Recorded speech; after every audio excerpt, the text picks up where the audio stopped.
already told you like my COVID drama for the day that I'm just like, it's just constant. And I just remembered why my daughter told me she wasn't getting the shot. This was like a month ago. She said, I will never be able to have children if I get that vaccine, Mom. And I thought, well, that's probably a good idea if that does happen, because you shouldn't be having children, number one. Let's talk about that. But I just like rolled my eyes and was like, what are you talking? Like, I just was like, ugh. And then I saw this post today from somebody who's pretty much in my daughter's age group, you know? And I'm thinking, like, is this what these young millennial, I guess, Lauren, what would you consider, like, my daughter's 26. What would you say millennial? Like, they're young millennials, right? I think they're Gen Z. And under. They are Gen Z. 1995 and yeah. Okay. Right on the cusp. Yeah. All right. So let's say Gen Z. Yeah. There's okay. Because all right. Like, she really thought, like, they're hearing it from somewhere. It's obviously going around in this age group, because Lauren, your friends aren't saying that, are they? Your age group? I do have a friend in that age group. And she still goes out to bars and restaurants and she wears a mask, but she's not really that worried about it. But she doesn't believe that. Also, her parents are in the medical field. So. Okay. But yeah, but I'm just saying, it's obviously something that was going around with that age group, right? Because nobody my age, well, I guess none of us are thinking about having kids, that we're done. But so I thought to myself, well, my daughter must have definitely heard that somewhere, and it had to be TikTok or Snapchat. Do people still use Snapchat? Yes. Oh, the kids do. Yes. Huh. My daughter, they're always snapping. I don't even go on the app anymore because it's a lot of.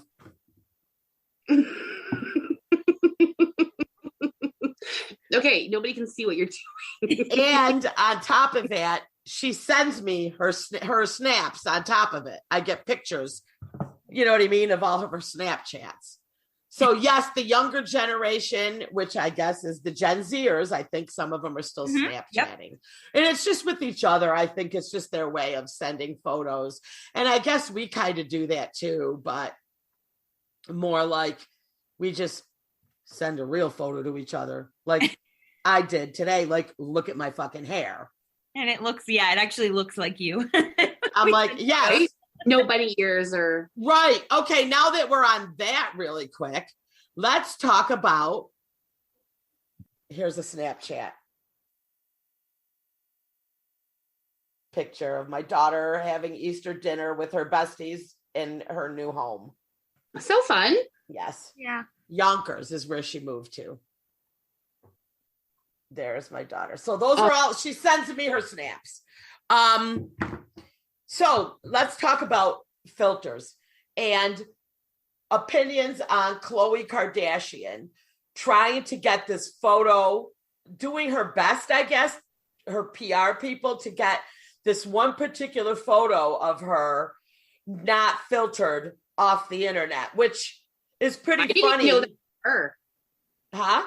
I didn't know that was her. Well, I could tell right away by the abstract body that she has had done to herself. Like Lauren had even said, it's like she cinched her waist so tight, like, right, Lauren? Like her waist, and then she had fat put in her ass, okay? I'm still not sure Lauren can hear me. There's some waist cinching and stuff. For sure. That's like. Definitely she's had not only face work, but she's had body work done.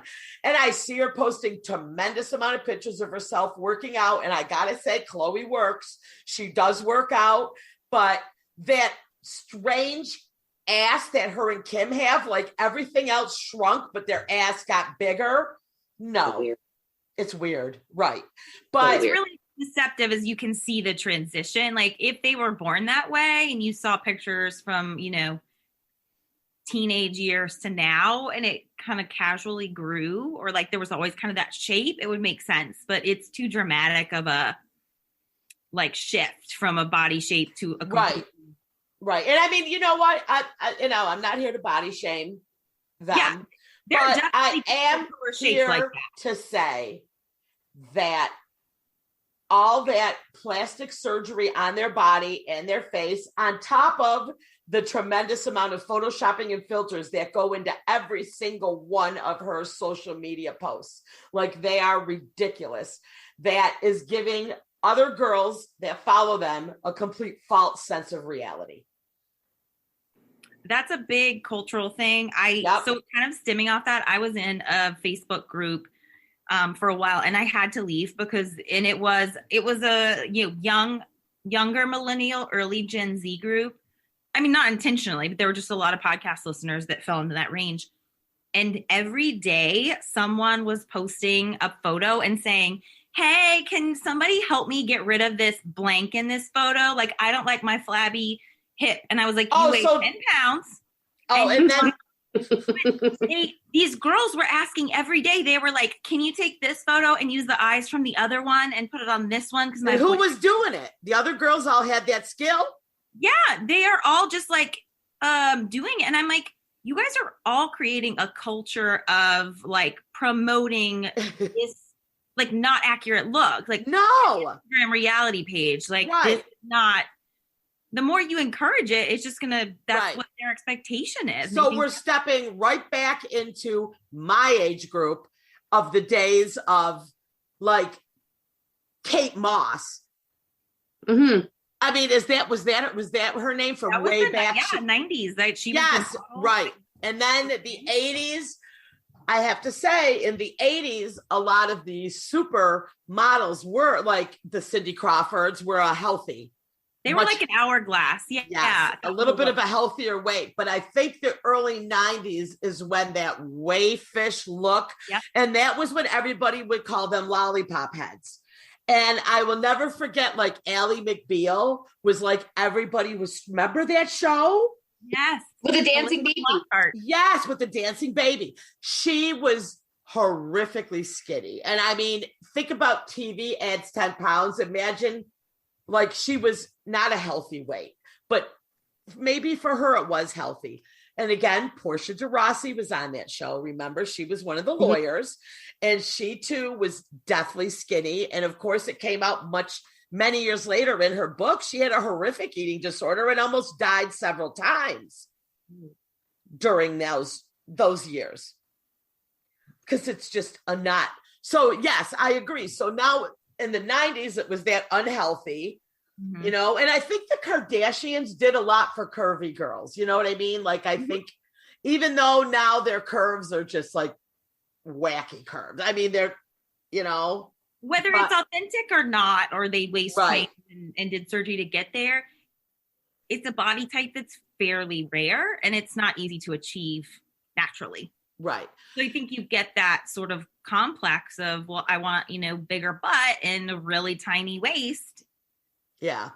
But yeah, so like, again, with this filtering generation, we're going into that like crazy, and I got to tell you, I'll post a lot of stuff and I don't put any type of a filter, but sometimes if I'm like I was trying to do that picture of me with Jessica Kerson's, my merch. I was like, it'd be cute to say, come, as part of because I've got to really start pushing. You're going to get sick of seeing it on my Facebook, but the clubs like to see us just push.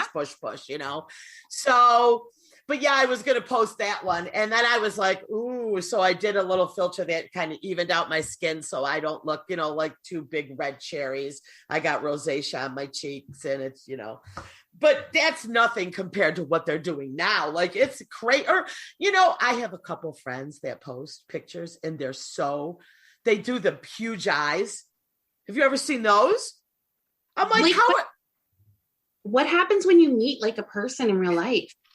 I say that to the millennial, the Gen Z, I have like I said, my friends, they were all on the dating apps and they're all talking about these photos. And I'm like, what happens when you meet these people? Do you have to say like, I'm literally in this corner wearing a red shirt because you're not going to recognize me? Like, I have a hat with a flower on it. That's false advertising. Like, I would be so I am disappointed if I go and I meet a guy and he looks nothing like his photo. Right? That's so bizarre. Thank you, Lauren. $20, Lauren, you're a queen. Oh, I'm laughing. Lauren just shared a curling iron. She can multitask. It's amazing. Yeah. So the bottom line is Chloe just brought way more attention. And of course, I don't even follow her, but I had to go look up that picture. Then I had to go to her Instagram and see how badly she is filtered. And I'm like, holy shit. It's crazy. Yeah, I was having trouble following the story because there's the photo of her in like the purple upside down bikini. And then there's the picture of her in the leopard bikini where she's standing up. And I couldn't tell which was the actual photo from, like, was she? No, her mistake photo. I mean, somebody took it and it got leaked. It was probably someone she was just hanging out the pool They're with. Claiming it was the same day as the photo where she was wearing the purple bikini. Well, yes, because I bet you she changes outfits and takes pictures out there. That's true. Okay. Yes, absolutely. Yeah. So I was just having trouble following because I'm like, what? Like this could be a different day, right? Like it doesn't have the same. That's what the influencers do, and they stock up their photos. So if they're at a really nice location, change your hair, change your outfit, and take a ton of photos, and then post them over a couple of months so it looks like you're on like 4 trips instead of 1 trip. Right. So so yes, exactly. That show I watched about the fake, where I saw you could buy those followers. They would actually have these photo shoots, and they had these places that you could go and hire these people to make it look like you're on these tropical vacations. And I had no idea how many people do that.